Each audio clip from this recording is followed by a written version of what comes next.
Yes. Welcome to our podcast, aka D Stone White. Jonathan Roberts, aka Big Smooth. See that? Yeah. So, what's the topic of discussion? Well, first, I'd like to thank our viewers. We trying to do something positive in the communities.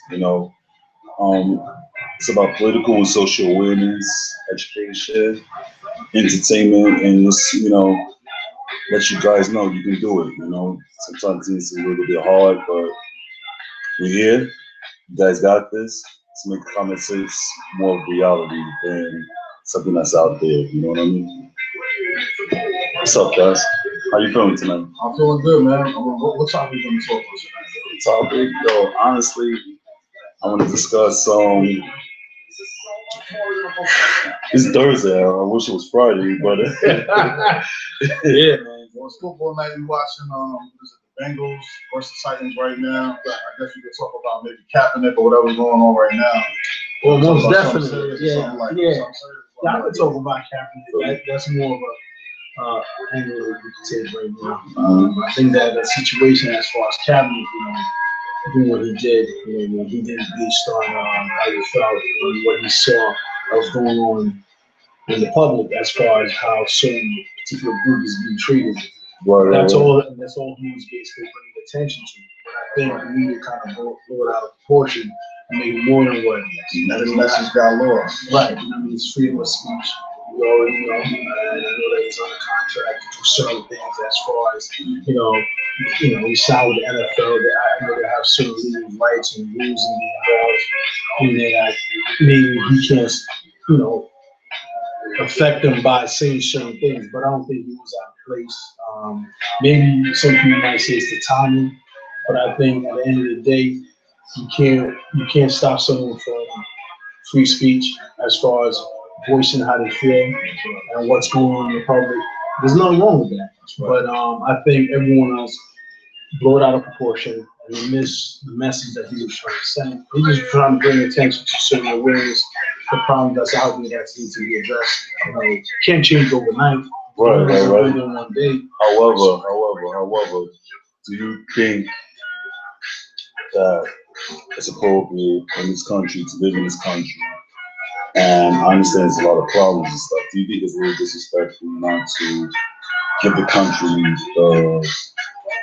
credit to the respect? I understand with all the problems. It's like a family. So you have a family with broken issues. Sometimes I don't want to say a broken home, but a lot of times a household is not perfect. This is not TV. It's not the Brady Bunch, So what happens if a family has some issues? And do you air your dirty laundry? Do you disrespect your family? Do you turn your back on your family? Or do you say, you know what, let me start my own political campaign as far as giving back to the community, or let me bring this type of awareness out? Do you think that was the time and place for it? Or, I'm not saying I disagree with him, but It could have been a time and place if it seemed like he had a better plan, like if he had steps that he was going to take. Everything's went out of control, and I don't think he was able to slow it down himself. Some things he did to me, I think, was a little bit out of line. Like you had practice and you got socks on with pigs in a cop uniform. You're in your boss's stadium. You're at your boss's job. You're not home doing it. You know that's just gonna make sense. Taking a knee and getting attention for your, for whatever is bothering you and the issue you want to talk about. That's cool. But then when you start wearing like Fidel Castro shirts and stuff like that, I might bother something. There's a lot of Cubans in the country. They might not like him that much. They might not want to see that T-shirt on. Right. Are you rocking with Castro like that? You're gonna offend some people, No, right. You just gotta think before you do. I don't think you thought before you did every single thing. That's awesome. I agree with you. I'm sorry, go ahead. No, I agree with both of y'all. His position, I don't think it was well thought out. But he started off good. Yeah, he started off good, but in the same sentence, like you said, certain things he was doing, I think if you just stick to the agenda and then basically give a public statement and say, okay, this is the reason why I did what I did. Right. I think a lot of people are condemning because he did the stand and then he fell back and didn't give his reason why when he ceased. Right, And right, then right. Kept giving them ammunition. ammunition Right back and at fuel the fire. For me, gentlemen, I understand what you're saying, but me personally, I'm so tired of, you know, racism, racist issues. You know, you turn off the lights, you're black. Facts. but not a lot of nice cultures, ethnicities. I met some beautiful people from different ethnicities, and I'm tired of looking at people as you're a white guy, you're a black guy. You know, maybe I sound like Martin Luther King or something unnatural or something unrealistic, but I think that, you know, all this stuff thrown at us, racial barriers and racial tensions and issues, it's a cover up for bigger things that's happening in society, on a spiritual level, on a financial level. You know, like, I think that there's a lot more to me that needs to be established, and people put so much focus on racism. And, you know, we're all pawns. There's 30 cops that's pawns, and it is some people that fall into certain categories. Oh, they hate us, it's us versus them. They're pawns. You gotta understand something. This is not checkers. This is chess. You know, you gotta know how to play chess. You know how to play chess. There's tutors and, you know, different things that can assist you playing chess. Life is chess. It's not checkers. So when you sit there and you mimicking things and them versus us, and you're not really doing anything for your community or yourself or your family, your kids, your mother, your friends, your brothers. Honestly, you know, I don't think you have, you know, you don't have any resources. When I say resources, I mean property, I mean pensions, healthcare, finances, establishments, values, and morals, and certain visions. You know, when you have these type of important goals and resources, you know, but you just want to complain and you're living your life like, you know, day to day, you don't have any real primary focus. What ends up happening is that you kind of are assisting the system. You're kind of assisting the side that we want to get away from. You know, you're not really adding. You know, you're just blaming and pointing fingers. Them, they don't care about us. They. Who's they? Are you they? Are you part of they? Are you helping they out? You know, so I just emphasize to everybody, be productive. You know, it's not necessarily college. You know, not everybody's college material. Not everybody has to go to college. Not everybody has to do what is what's emphasized as, you know, traditional stuff, but make an impact.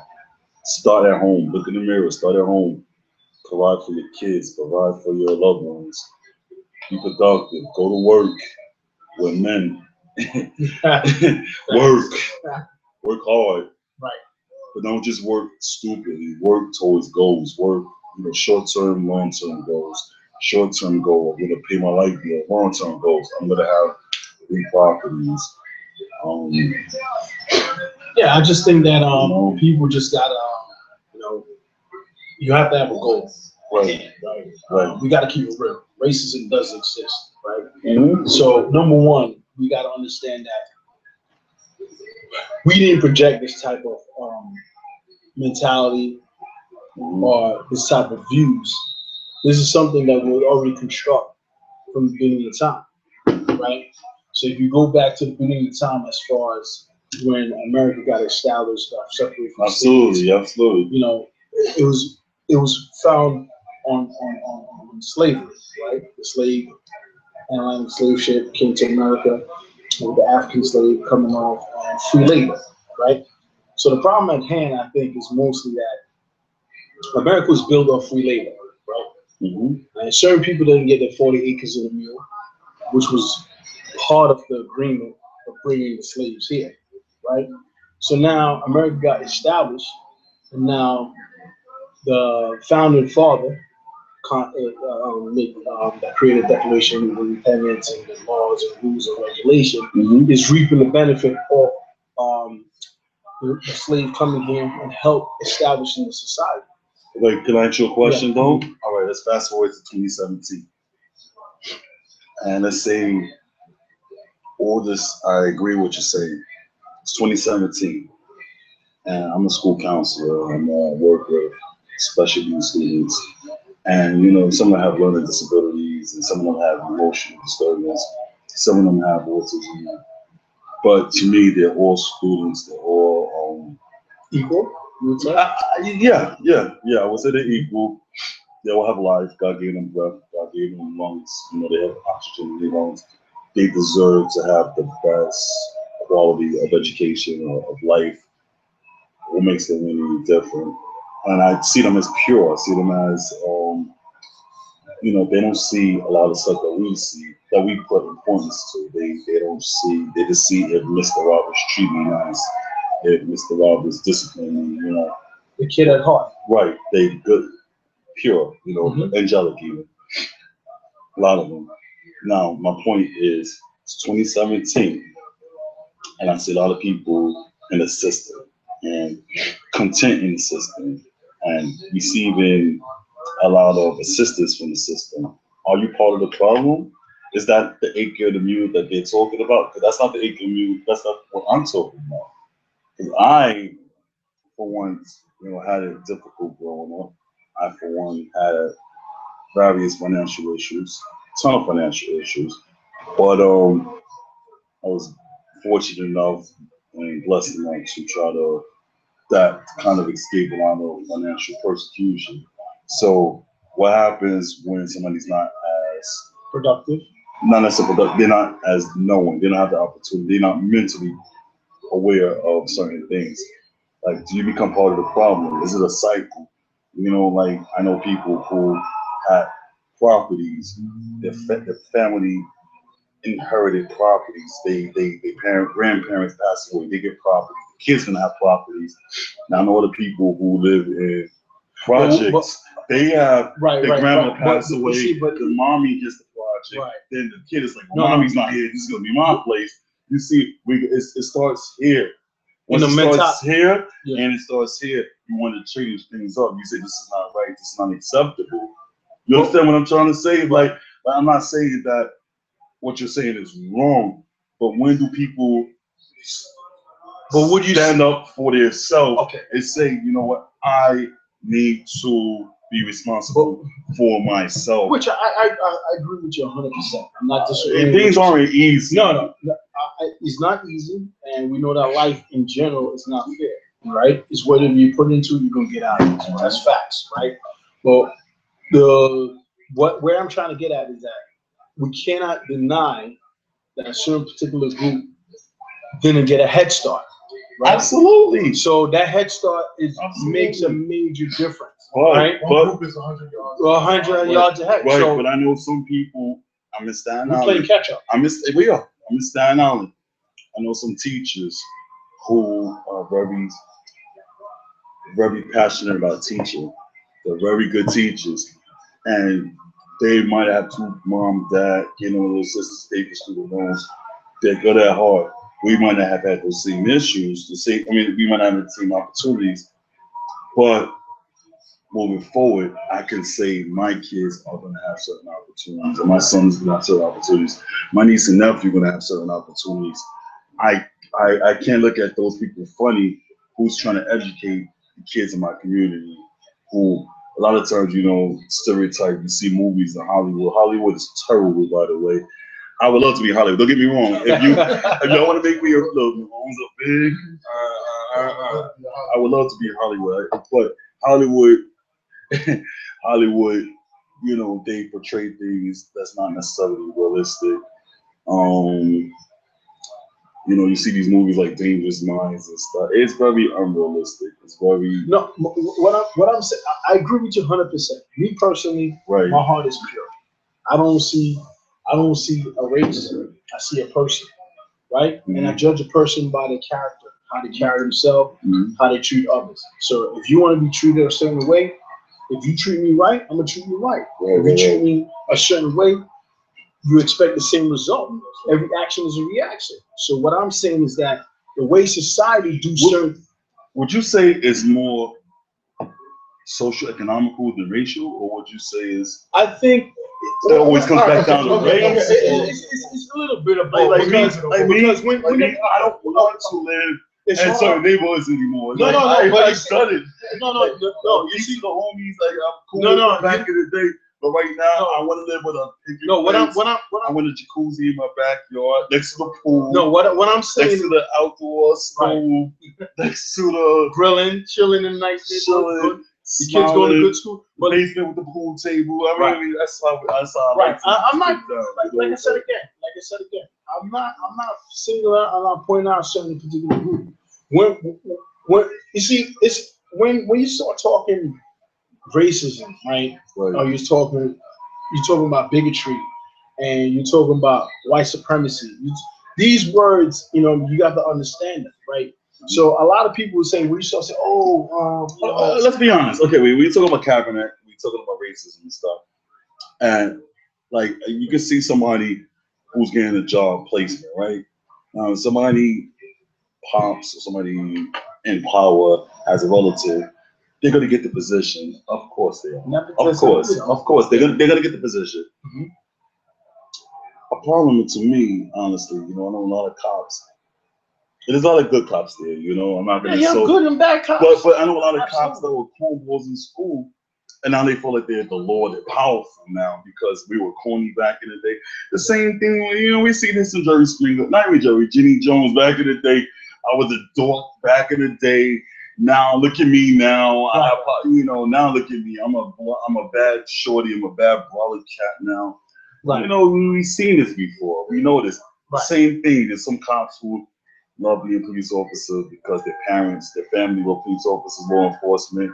So they take it, a certain way. Then there's also the pricks who say, I was teased. This cat used to bully me. But instead of saying, I'm responsible for getting bullied. Yes, you were responsible for getting bullied. I don't want to play. This is real talk. This isn't, political talk. Just say something nice to stroke your little ego. No, this is real talk. You got bullied because you made yourself a victim. You know what I'm saying? You made yourself look a certain way. And people say, take me for who I am. No, that's bull.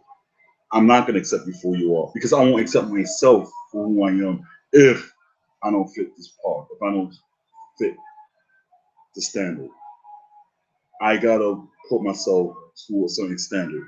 And I'll give you an example.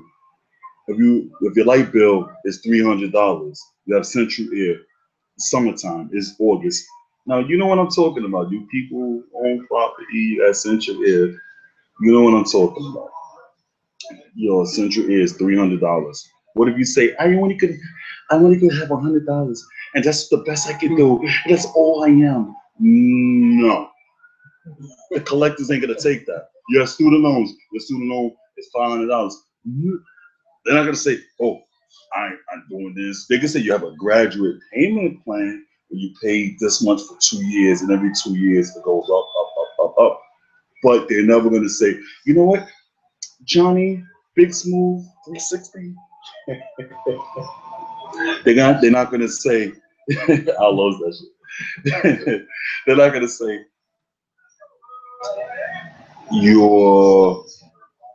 this right here is this much. No, it's not gonna cut it. So you gotta learn how to get up to par. You gotta learn how to be tough, play the game.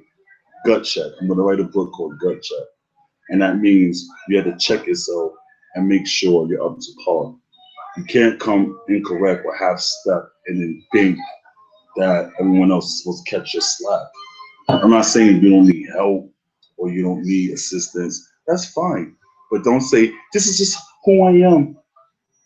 You go to the league, playing ball, and you're a half-ass baller. These dudes are gonna cross you up. They're gonna dunk on you. They're gonna play D on you. They're gonna steal the rock. You do anything halfway, you're not gonna make it. So I'll put it back to what we were saying. Yeah. So no, you feel me? No, I'm just being a man. No, listen. I'm just being a man right now, family. You know what I'm saying? I'm not saying anything you're saying. You're absolutely correct. My thing is that when we talk about a certain issue, there's certain stuff done behind closed doors. There's certain laws put in place. Of course, That I agree. that's going to deny you a certain opportunity. You know what I mean? But some people, they're going to use certain particular people to say, okay, if this person make it, then you could do it. But me personally, I base everything off percentage, right? So I can't. Just hear me out for a second. Okay, I can't. All I'm saying is that it's like record sales. To me, percentage. The person who makes the most record sales is not the best necessarily musician to me. What I'm gonna say is that how you say a person want opportunity to do well. You know what I mean? Mm-hmm.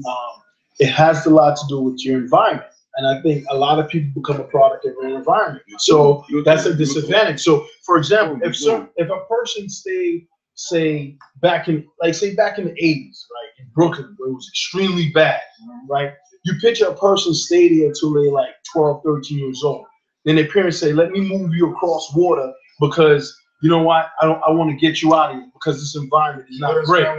Right. So when you move to a different atmosphere, a different environment, your mentality changes automatically.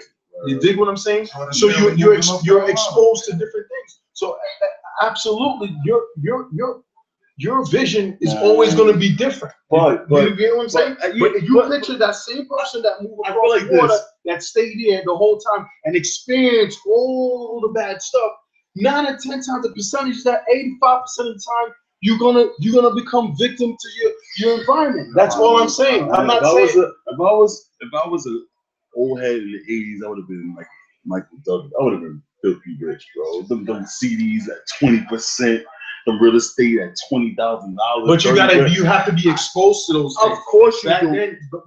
Big time. I hear you.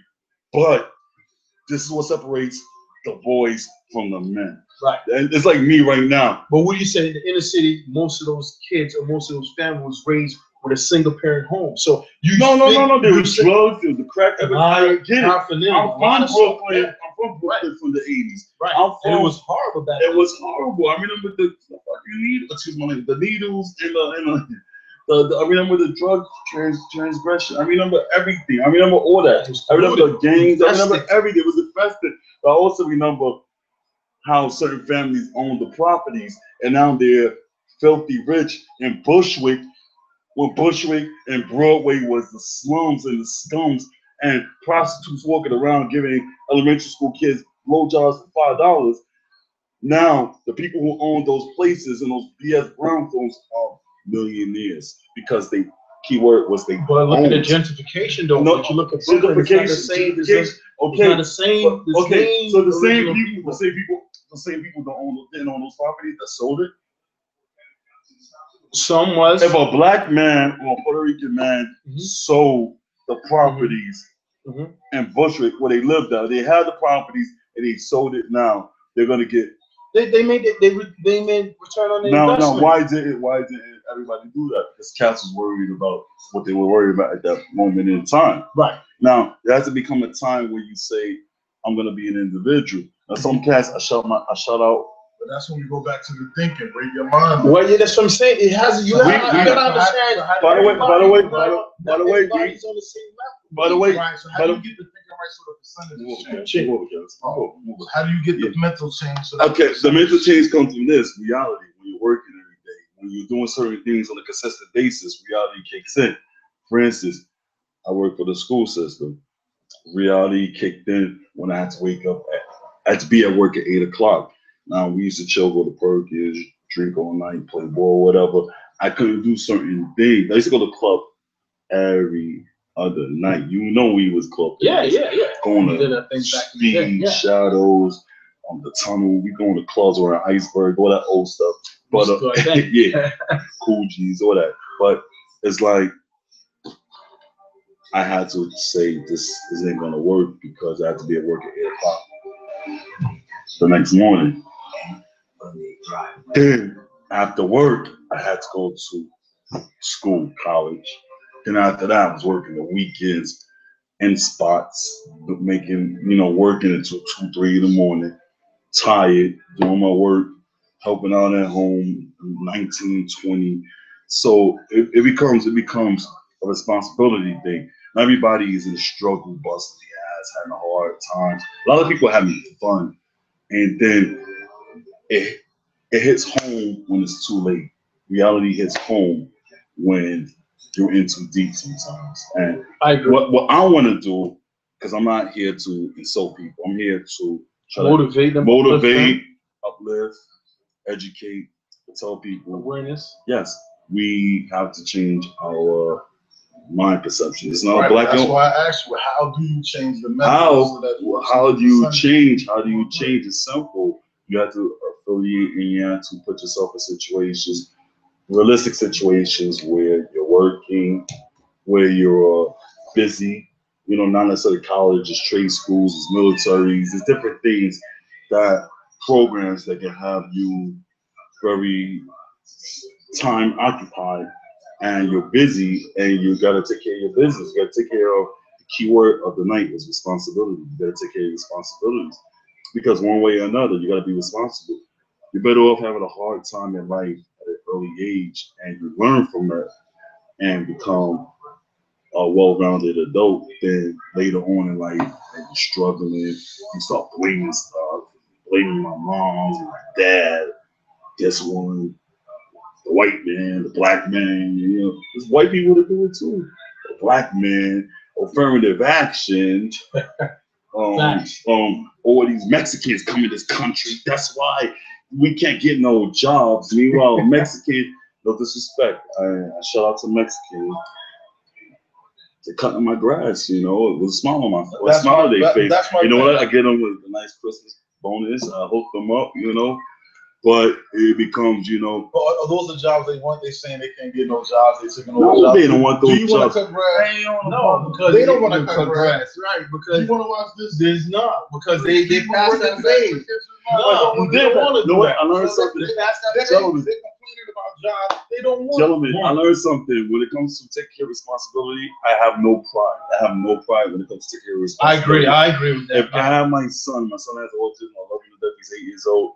If it's me wiping somebody's dirty diaper ass versus my son not eating dinner, I'm going to wipe somebody's dirty ass. If it comes to me working 20 hours a day out of 24 hours to provide for a household, and I don't mean a crappy household, a box, a place where it is like a mold and nonsense. Basically, what you're saying, you gotta do what you gotta do. Yes, and I don't mean I'm gonna sell rocks on the block in the corner because you know what? Honestly, how much money are you making? You're not making that much money. We're not Nino Brown. We're not, you know, it's not Empire. This is not Ghost from Tommy. This is I'm keeping it running. I love the show. The show's phenomenal. You need somebody to act on it. Trust me, I'll do it. I'll do it. I'm 6'4", I'm 250. I'll do it. Trust me. Hook me up. But I'm just saying, you know, a lot of the stories, you know, they glorify certain things and it's unrealistic. But what I'm saying, you gotta take care of your responsibility. You gotta be a real man, a real woman. You gotta man up. Yeah. And you got a woman up. You know, there's a lot of women out here. They got a woman up too. You know, and speaking of women up, you know. That's another topic that we could just do a whole nother show. It is another show. Yeah, but can I just give a little something? Can I just give a little something, please? Because this is on my mind. I've been talking to people all day long. And they're talking about relationships and man this and man that. And I'm not here to woman bash. Women are beautiful, you know. I just want people to know relationships are serious. You gotta kind of try to please your spouse, you know, please each other, compromise. The women, it's real simple. It's real simple. You know, look good, be sweet, be feminine. Men, be responsible, be masculine, be smooth. You know, just be what you want in each other. You know, you're a woman, you want to be attractive. You know, a lot of women, men make these shit. You know, it's a mental thing. You know, it's a psychology. You know, dress up nice, put lipstick on. Man, come home, looks real good. Have something nice on the table. Play some music, massage you. You're a man, surprise your girl. Bring her something home. Bring her a nice bracelet. Bring her home something pretty.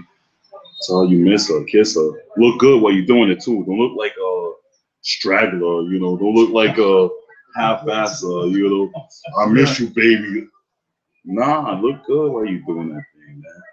Make her feel proud. You know, make her feel happy. Make him feel happy. But that's a whole other topic. That's Trust a me. whole another topic. Right now, this is the real deal. You know, I'm trying to just throw stuff at our this is the real deal. No, I'm saying it's introduction to other stuff that's gonna come out. Gonna come your way. You know what I mean? We're just trying to introduce ourselves to the world. Right. And Can you introduce yourselves again? I'm Al, aka Cass, aka the White D Stone. Mr. Roberts, John the Roberts, aka Big Smooth. All right. AKA Nice, AKA Hollywood. What is it, though? All right, so we're gonna be out. You know what I mean? We'll give you whatever hour, 45 minutes. This is an introduction to us. This time we're gonna have about racism. The next one might be a lighter. This is gonna be a lighter subject. We just try to we're just talking topic. You know what I mean? Just put certain things on the table that people talk about. That's out there.